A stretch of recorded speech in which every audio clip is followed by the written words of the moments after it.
दोस्तों, स्वागत है आपका आपके अपने चैनल आरपीएससी एग्ज़ाम्स पाठशाला में। दोस्तों, आज का अपना टॉपिक है 1784 का Pitt's India act and act of 1786, यानी कि 1784 का पिट्स इंडिया एक्ट एवं 1786 का अधिनियम। ये दो अधिनियम आज अपन एक साथ पढ़ेंगे। दोस्तों, अपन पढ़ रहे हैं भारतीय संविधान के निर्माण का प्रारंभिक दौर। ठीक है, इस प्रारंभिक दौर को अपन दो भागों में बांट सकते हैं। पहला कंपनी का शासन और दूसरा है ब्रिटिश क्राउन का शासन। कंपनी के शासन की बात की जाए तो ये अपन या तो प्लासी के युद्ध से या फिर बक्सर के युद्ध से आप मान सकते हो। तब से कंपनी का शासन शुरू हो गया था और ये कब तक चला? ये चला 1858 के भारत सरकार के अधिनियम तक। फिर 1858 से 1947 का जो शासन है उसको अपन बोल सकते हैं ब्रिटिश क्राउन का शासन। अब अपन दोबारा चलते हैं कंपनी के शासन में। तो कंपनी के शासन में जो 1764 या 1757 से 1858 का कार्यकाल था, उसमें सबसे पहला एक्ट आया 1773 का रेगुलेटिंग एक्ट।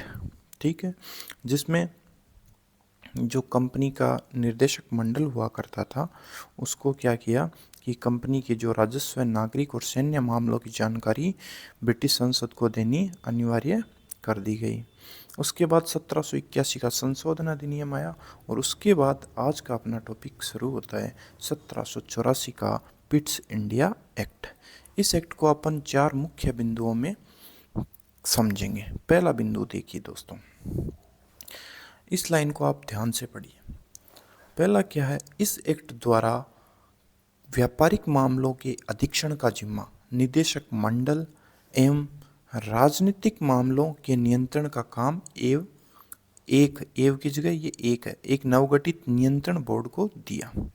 इसको दोबारा पढ़ेंगे। देखो अपन इसको, इस लाइन को दोबारा पढ़ते हैं। देखो,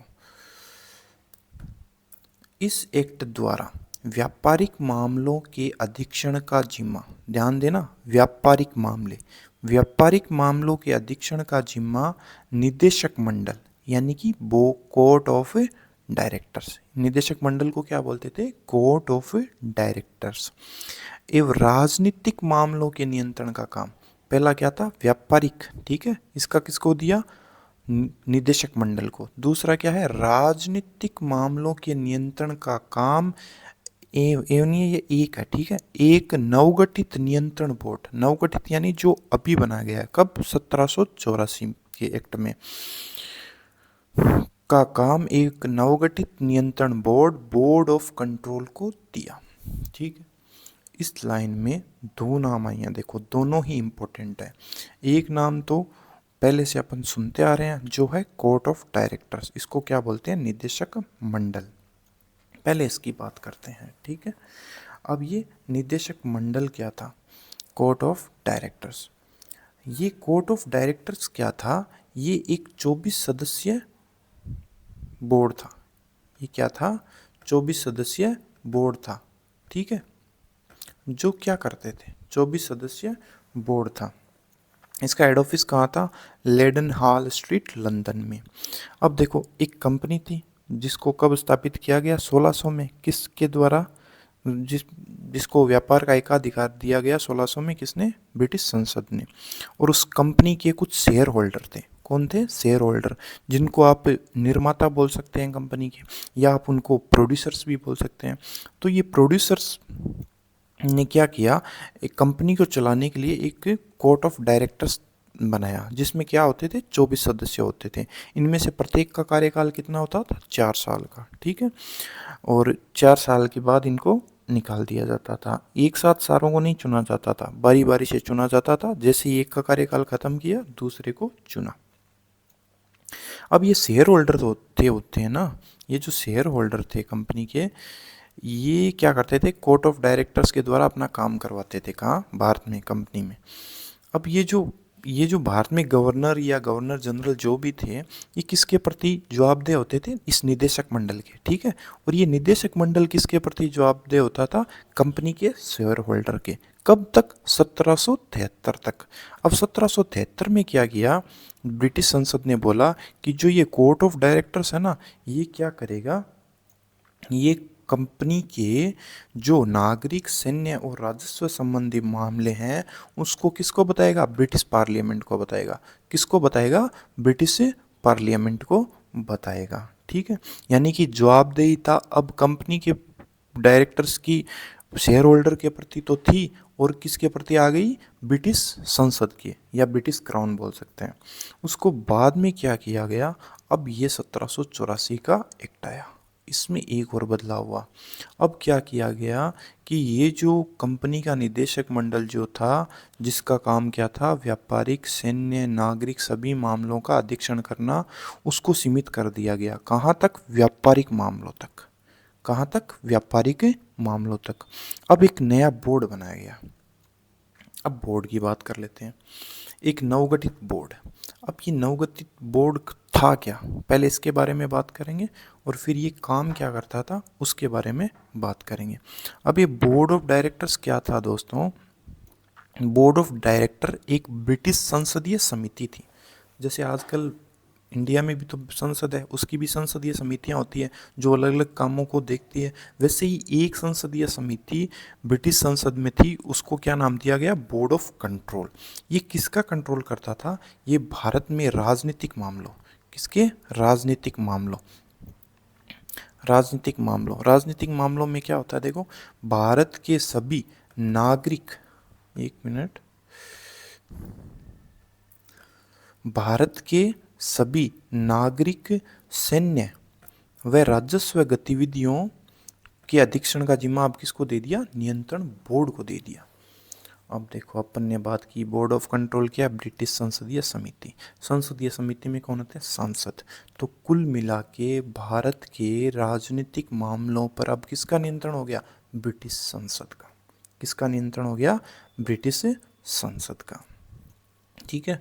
2 लाइन आई समझ में। अब बात करते हैं तीसरे की।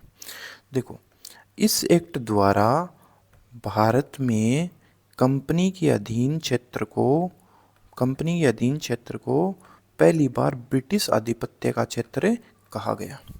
अब देखो, ब्रिटिश संसद का नियंत्रण हो गया, तो अब इसको क्या बोला गया कि भारत में जो कंपनी का अधीन क्षेत्र है, अब उसको ब्रिटिश आधिपत्य का क्षेत्र कहा गया। कब? 1784 में। यानी कि पिट्स इंडिया एक्ट में पहली बार ब्रिटिश लोगों ने माना कि भारत में किसका शासन स्थापित हो रहा है? ब्रिटिश क्राउन का, या फिर ब्रिटिश संसद का, ठीक है। चौथी और अंतिम लाइन है पिट्स इंडिया एक्ट की, इसको देखते हैं। इस एक्ट द्वारा ब्रिटिश सरकार कंपनी की सभी गतिविधियों पर पूर्ण नियंत्रण हो गया। नियंत्रण तो होना ही था, जैसे अपन ने पहले बात करी कि अब जो जिम्मा कौन संभाल रहा है राजनीतिक मामलों का? Board of control. कौन संभाल रहा है? Board of control. और ये बोर्ड ऑफ कंट्रोल क्या है? संसदीय समिति।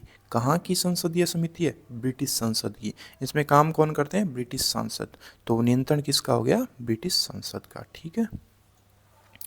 इस प्रकार ये 1784 का पिट्स इंडिया एक्ट अपना खत्म होता है। अब इसी वीडियो में अपन आगे बात कर लेते हैं 1786 का अधिनियम।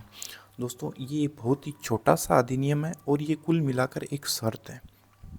1786 में जो बंगाल का गवर्नर जनरल है, उस गवर्नर जनरल उसको ब्रिटिश संसद बनाना चाहती थी लॉर्ड कॉर्नवालिस को, ठीक है। और ये इतना योग्य आदमी था कि इसने 2 शर्तें रखी कि ये 2 शर्तें आप मानोगे तो ही मैं गवर्नर जनरल बनूंगा, ठीक है। तो इस लाइन को पढ़ते हैं। लॉर्ड कॉर्नवालिस ने बंगाल के गवर्नर जनरल का पदभार ग्रहण करने के लिए 2 शर्तें रखी। क्या रखी? 2 शर्तें रखी, ठीक है। उन्हें अधिनियमित करने के लिए अधिनियम बनाया गया। देखो, इसकी शर्तों को पूरा करने के लिए ये अधिनियम बनाया गया। वो 2 शर्तें कौन सी थी देखते हैं। पहले, विशेष मामलों में अपनी काउंसिल के निर्णय को न मानने का अधिकार किसे दिया जाए? उसे दिया जाए। उसे मतलब कॉर्नवालिस क्या बनने वाला था? गवर्नर जनरल बनने वाला था। यानी कि पहला शर्त ये थी कि जो गवर्नर जनरल बनेगा वो अपनी काउंसिल के निर्णय को नहीं मानने का अधिकार होगा।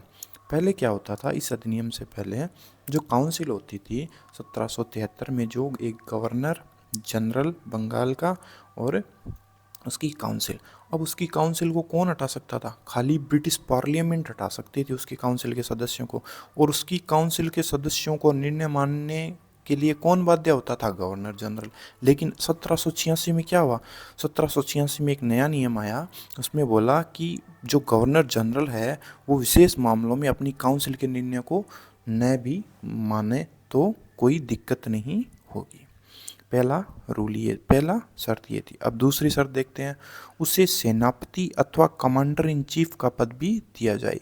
यानी कि जो कंपनी की सेना थी, है ना, इंडिया में जो सेना थी वो ब्रिटिश सेना नहीं थी, कंपनी की सेना थी। और एक इंटरेस्टिंग बात बताऊं दोस्तों, ये जो कंपनी की सेना थी ना, ये ब्रिटिश सेना से दुगनी बड़ी थी। सोच सकते हैं, ब्रिटिश सेना से दुगनी बड़ी, यानी कंपनी ने कितना पैसा कमाया होगा, सोचो आप। ठीक है, चलो फिर पॉइंट पे आते हैं। दूसरा पॉइंट क्या था?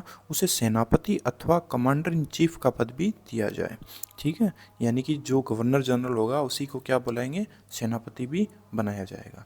तो ये दो शर्तें थी, बस इन्हीं दो शर्तों में ये पूरा अधिनियम खत्म होता है, 1786 का अधिनियम। आशा करता हूँ कि आपको वीडियो पसंद आया होगा। पसंद आया हो तो प्लीज़ लाइक कीजिए, और कोई कमी रही हो तो प्लीज़ कमेंट करके बताइए। चलो मिलते हैं अगले वीडियो में, जो होगा 1793 का चार्टर अधिनियम। गुड बाय, जय हिंद दोस्तों।